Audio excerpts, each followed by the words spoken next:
Are you still single and lonely? Does your crush not give you the attention that you deserve? Well, with today's sponsor, you'll still be single and lonely, but at least you'll get the respect that you deserve, goddammit. With established titles, you're allowed to buy 1 square foot of land in historic Scottish custom where landowners are referred to as lords and ladies. They send you this pretty cool framed certificate that identifies your plot of land and makes everything official. Believe it or not, you can officially include the name Lord or Lady on your credit card, your plane ticket, or even your dating profile. It's actually pretty awesome. But you know what the cool thing is about all this is that they actually plant 1 tree for every order in the effort to support global reforestation. So it's for a good cause. You're actually helping protect the beautiful Scottish woodlands by becoming a lord or a lady. Now, the first 200 people that purchase a title pack using my link below will be effectively next to my plot. We're talking about a few minutes of walking distance here. Depending on how many of you want to become a lord or a lady, we can build our little Texor's kingdom. It makes such an amazing last-minute gift, especially with the holidays coming up,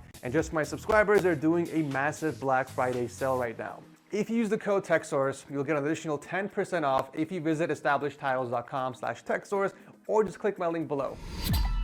Let's give a warm welcome to Andreas because this is his 3rd submission for Setup Wars. I'm sure most of us remember his super clean H1 gaming setup from episode 264 and the more recent T-monitor layout from episode 305. Well, he's back again with a completely revamped setup in the hopes of taking home the seal. For those who forgot, Andreas is a controller from Germany who built the setup originally for gaming and working from home. And just within a year, he's already upgraded it twice. The big difference is that he painted his wall black, so now gives this immense contrast against the entire setup, and he also rearranged his nanoleaf lines. But if I'm being honest, I much prefer the previous design. It was a nicer design and it was centered with your desk. The random lines on the right side with the cables connecting them to each other just doesn't do it for me, unfortunately.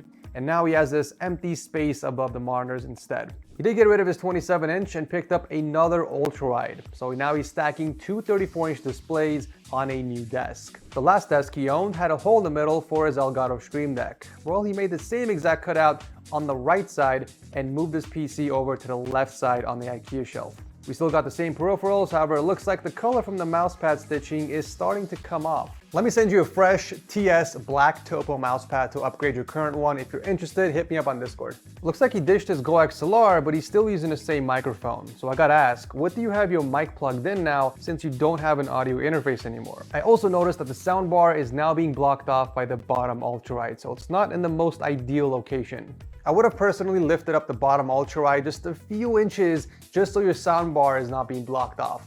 Other than that, the cable management is still impeccable as last time. Even though he's still using a sit and stand desk, it didn't stop him from hiding the cables. The PC power in the setup is still mostly the same, except he upgraded his 3060 Ti into an RTX 3080 Founders Edition. For the most part, I do like the way he decorated the entire room. I mean, the nanoleaf lines are an exception, but everything else in the room looks so much nicer and organized. I love the symmetry from the IKEA Kallax shelves, the custom RGB lit hexagon panels from last time, and even the new pegboards he added above his heater. Very nice work overall. With that said, there were still some questionable choices that were made, and I'm still not seeing that unique factor if I'm being honest. But nonetheless, still a very badass and much improved setup over last time. Thank you, Andreas, for coming back on the show.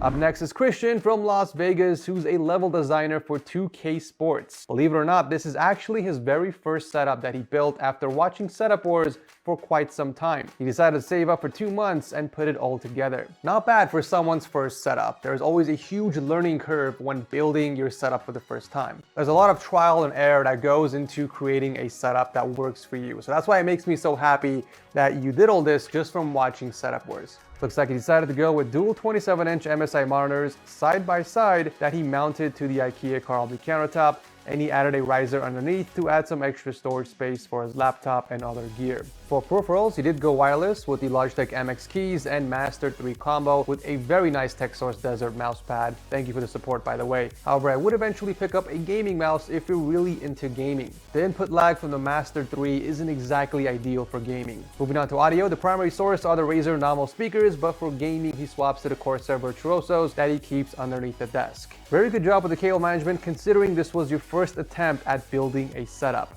I can see that you picked up a nice big rack to hold all the wires and even used a few cable clips to help out. Very nice. I'm digging the warm tones of this setup. The wooden accents combined with the warm lighting just makes my insides feel good. We even got the wood version of the nanoleaf panels on the wall. Powering everything is a custom build featuring the 12th Gen i5 and an RTX 3080, which is also his first ever gaming PC. Everything about this setup just seems so well thought out and executed. I'm happy to hear that Setup Wars was the inspiration behind this. Thank you, Christian, for sharing this with us.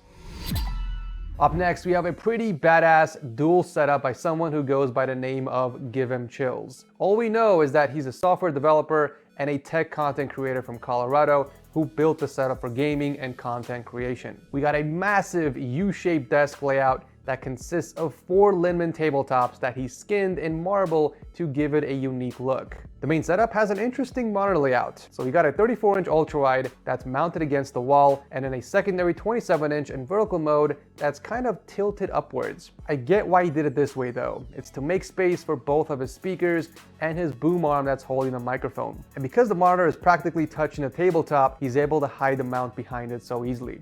This is actually a very nice alternate layout as opposed to sticking both monitors together, because at least this way you don't have an awkward speaker placement because you have that extra gap between both monitors. Moving on to peripherals, we got an extremely clean Gamma Key LK67 build that's paired with the SteelSeries Aerox 3 Ghost mouse. Aside from the speakers, he does own a pair of Bose QC35s for on-the-go listening, but his go-tos for gaming are the Roccat Elo 7.1s that he keeps underneath the desk. Speaking of underneath the desk, my dude has not one, but 2 Godox RGB tubes just to add some lighting underneath here. I mean, these are not cheap, by the way. They go for $300 a pop. I mean, everything about this setup is lit. There is an immense amount of lighting in this room.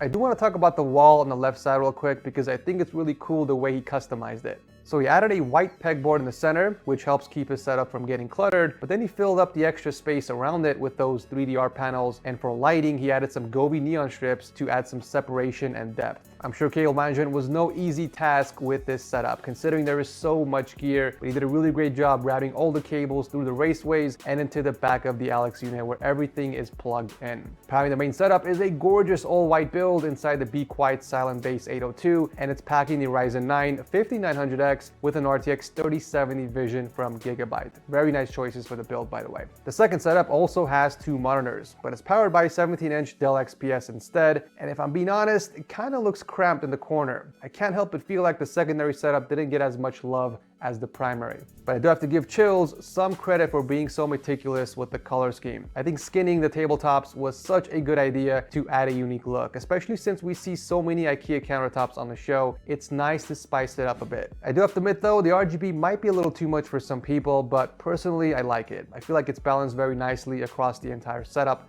Thank you, Chills, for sharing this awesome setup with us.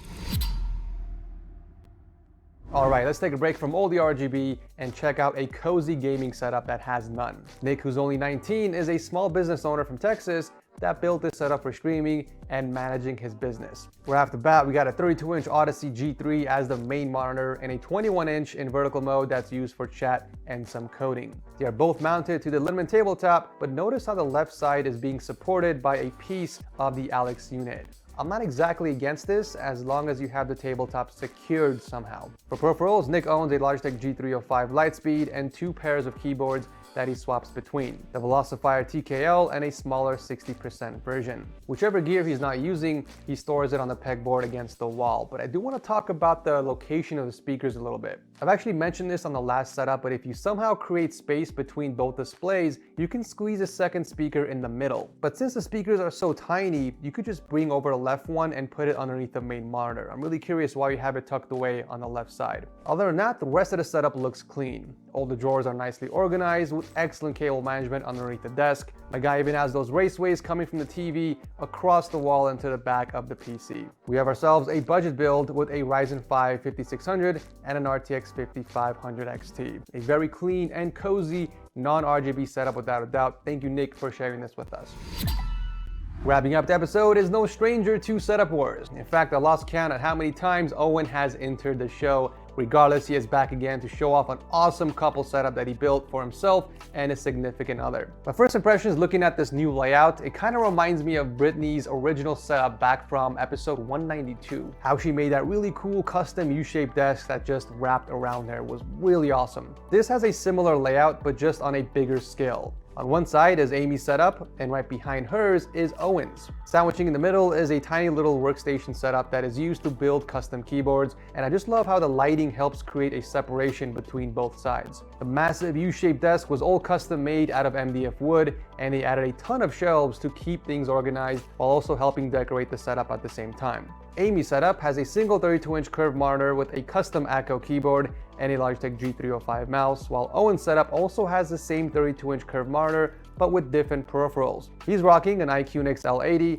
and a Roccat Cane mouse. Even though the layout is somewhat similar on both sides, they each have their own style and personality, and that's what I like about this setup. We got a really nice high-end system powering Owen's setup. I think it's the same specs as last time. We got the Ryzen 9 3900X with an RTX 3070, while Amy's PC is more on the budget side with a Ryzen 5 3600X and a GTX 1660 Ti. Also, this is why I didn't get a white footrest for my setup, okay? It gets extremely dirty. I know a lot of you guys are asking me in the dream setup video, so I thought I'd actually show you the reason why. As much as I love being so dedicated to my color scheme, there are just certain items out there that you should avoid getting in white. A wrist rest and a footrest, just to name a few. This is definitely one of my favorite couple setups I've seen on the show recently. Thank you again, Owen, for coming back on the show. As always, let me know in the comment section which of these setups was your absolute favorite, and for some weird reason, if you enjoyed me sitting down for once, let me know by tossing a like. I don't know. Thank you guys so much for watching.